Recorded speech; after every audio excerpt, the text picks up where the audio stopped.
Now, Khushru, we'd like to take you away from the IT industry, Okay. right? Talk to you about the person you are, the leader that you are. You've been in the industry for 30 years more, handled domestic roles, global leadership roles. So we'd like a piece on leadership from you, Okay. right?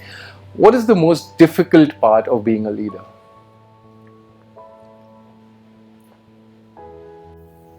Listening. Okay. Okay. Leaders have got to listen. Okay. When you're in a leadership role, you tend towards directing and directions. Okay. Involvement. Okay, which is very important. But there is times when there is a tendency towards I am the leader, so it's a democracy. You can talk as much as you want, but the vote belongs to me, sort of thing. Right. That's wrong. So leaders need to be leading on servitude basis. Okay, you've got to serve your people to do the right things for them. Okay, listen to them. Okay, let them innovate by themselves. Okay, let it bear their decisions, their directions. You are only there to ensure that you are asking them to move along a highway which has a left corner and a right corner. As long as they are following that path, okay, that's what a leader should do. It's all about servitude, and that has got to be reviewed. But listening sometimes is what I've seen, that leaders talk a lot more than what the people. So it's all about servitude. Do it for them. True. Do it for the staff. Absolutely. What is the one mistake you witnessed leaders making more frequently than others? Being overwhelmingly review things which basically puts staff down. Okay, that means the staff has made the right decision. Okay, the people whom you work with, okay, right, they have made the right decision, but ultimately there are times when I've seen that other people take the credit for it. Okay, and that's because of hierarchy. Okay, the way I would like to position it in everything which I say is that okay, as a leader, I would like to lead you, guide you. I need to manage the expectations of my manager, okay, and the organization. But that's what leadership is all about. It's for you, by you, and for the people who work for you, right? Who are your compatriots, who really actually get the job done. So it's all about, again, I'll say it's all about servitude. Servitude. Okay. How do you encourage creative thinking within your teams, within the organization? Ensure that they have the platform, okay, of openness, of transparency and trust. Only then will you inculcate that innovative leadership. Okay, there's nothing right or wrong. Okay, provide them the platform to fail fast, learn, and because failure is part of success.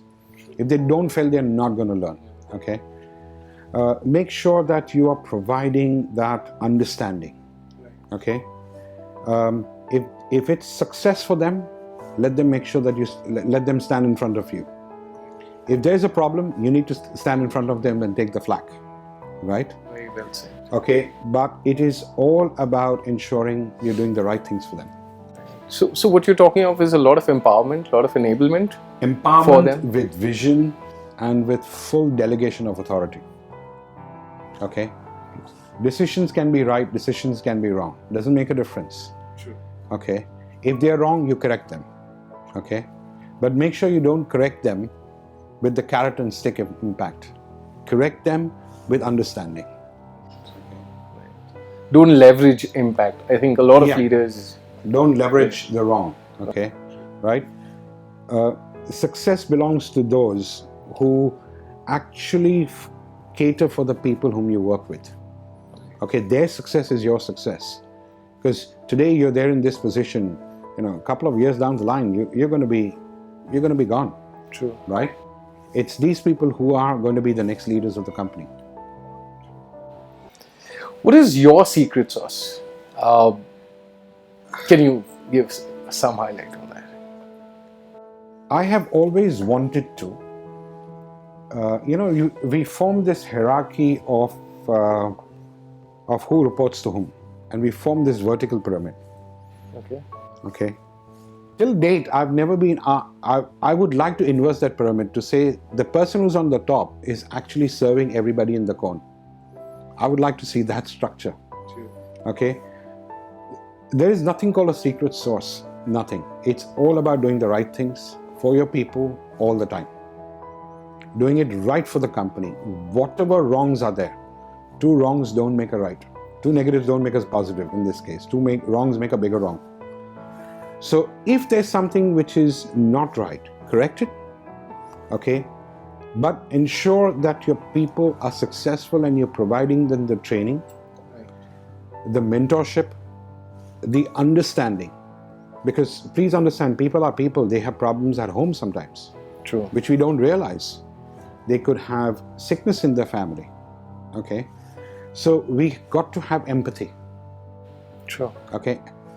And that itself creates a lifetime value of the employees.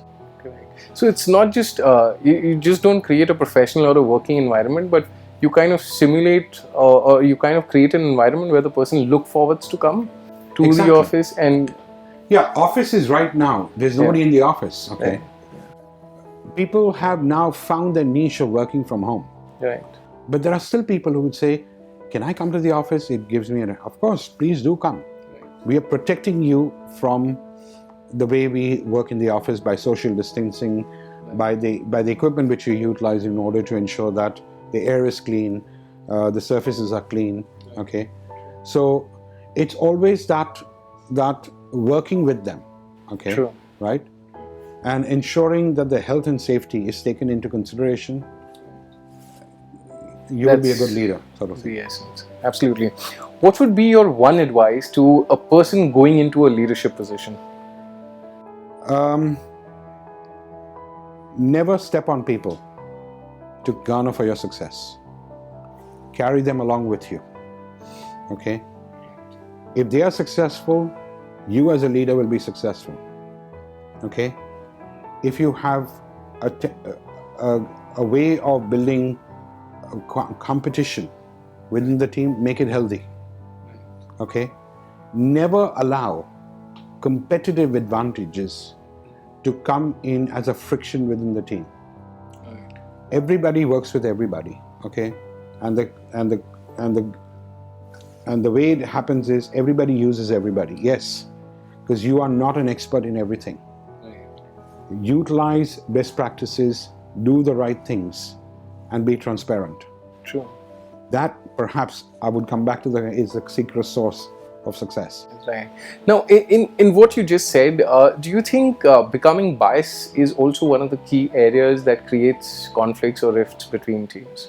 Bias can never be allowed, can never be entertained, and that's why we have the code of conduct. True. Okay, whether it's gender bias or color bias or religious bias, or performance bias. Or performance bias, never allowed. Okay, that is one thing which can never be allowed in an organization, even in your team. Okay, and as I keep on saying, that whether you have different religious beliefs, your gender, your color, when you scratch yourself out, or yourself on your hand, there's only one color which you see. It's red. It's your blood. Everybody has the same color of blood. Okay, so everybody's equal. True. The world over. Actually. The world over. True. Interesting. Well, thank you again for sharing about leadership. I think there are a couple of things that I learned for myself from you. So thank you for sharing that. Going on from there, we're going to ask you some questions which are personal to you in nature. Sure. Right? One thing you love about your job? There's never a dull moment. Okay. Okay. In all my years, okay, I have never seen something which I've done repeatedly. Okay. Okay. everything which we do is new, is fresh, and even if it's older in nature, it has a freshness about it now. Right. Okay. Your favorite destination you'd like to travel to? My daughter lives in Germany, so Düsseldorf, because she lives out there now. So you're going to be going there pretty soon. Okay. Your favorite food? Oh, I love everything. All right. If you had to pick one, what would that be? I specifically like the traditional Chinese. Okay. The Indian traditional? No, Chinese? not the Indian Chinese. Authentic. Authentic, which a lot of people find that it's very mundane in nature, but They feel it's not Chinese. exactly, For that matter, yeah. And having lived out there for so many years, you garner that taste. True. I'm sure you miss that here. No, I have found those kind of places out here. Good for you. Yeah. Okay. A book that inspired you the most? I think it was a book called Thriving on Chaos. Thriving on Chaos. Long time back. Okay, I still have that book, and it talks about that everything in this world is chaotic. But whenever you look at that, humans have always found a pattern to move through it. True. Look at the pandemic side of it. True. Okay, so it looks chaotic, but there's always a road which leads to success. So that's what the book is all about. It's all about that. Okay. Your role model?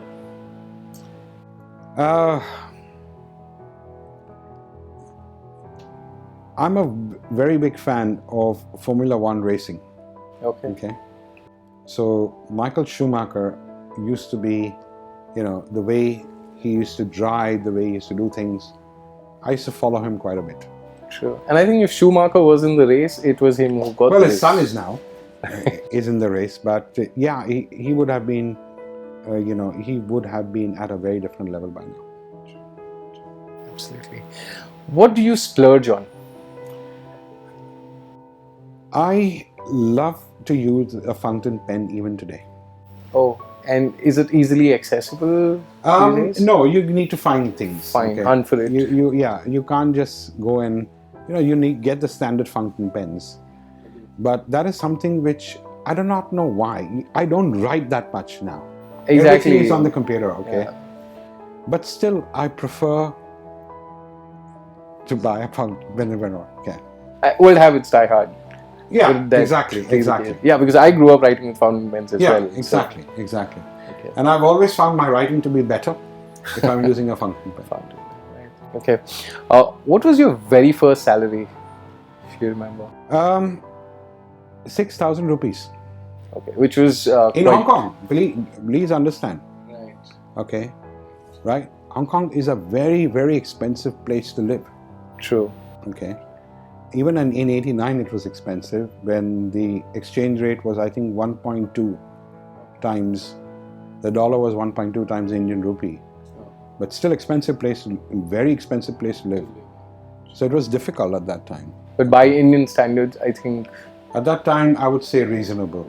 No, okay. I would think it was okay. But you can't compare because you're getting the salary out here, but you're living in Hong Kong. The whole calculation goes berserk. It was very expensive at that time, even at that time. Right. Okay. I still remember that. Okay. Because a check would come out here. Ah, okay. And then it would be difficult to transfer it back there. Okay. One thing left to do? I would really like to impart knowledge to kids. Oh, okay. In professional schools. Okay. To make them learn that life is not a bed of roses.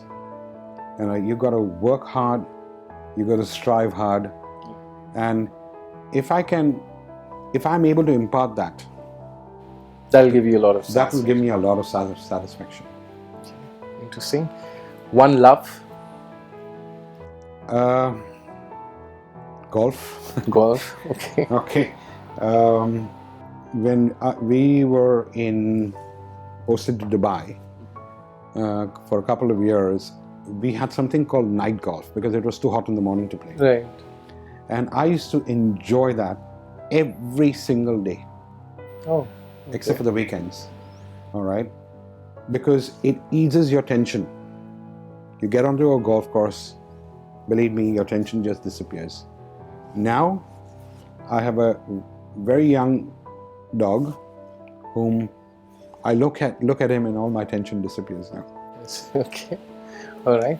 Khushru, if not an InfoSec professional or not in the current, if you were not in the current profession, what would you have been? I would have been into business with my dad, who's no longer there, but he was a mechanical engineer, production engineer. I would have been in business. In similar. Yeah, in similar areas, okay, metal fabrication and everything. But at that time, he was my mentor to say, you don't need to do this. Okay. This is not going to be the future. You need to look at your future and do what you want to do. Don't be pressurized by the family and the business, okay? And literally, he guided me in that direction. And here you are. And you're right. True. Okay. The next section, you have to choose one out of the two options that I give you, right? Twitter or Instagram? Twitter. Okay. LinkedIn or Facebook? LinkedIn. Cricket or football? Football. Okay. Physics or chemistry? Physics. Movies or music? Music. Weights or cardio? Cardio. Books or Kindle? Books. Early mornings or late nighters? Oh, late night. Late nighters. Okay. iOS or Android? iOS. Okay. Formals or casuals? Casual. Casuals. All right. Well, thank you so much. It's been great knowing you on the personal front, apart from, of course, the other stuff that we spoke of on the industry, on the IT thing. But thank you so much. It's been a real pleasure having this conversation. Thank you very much. Thank you.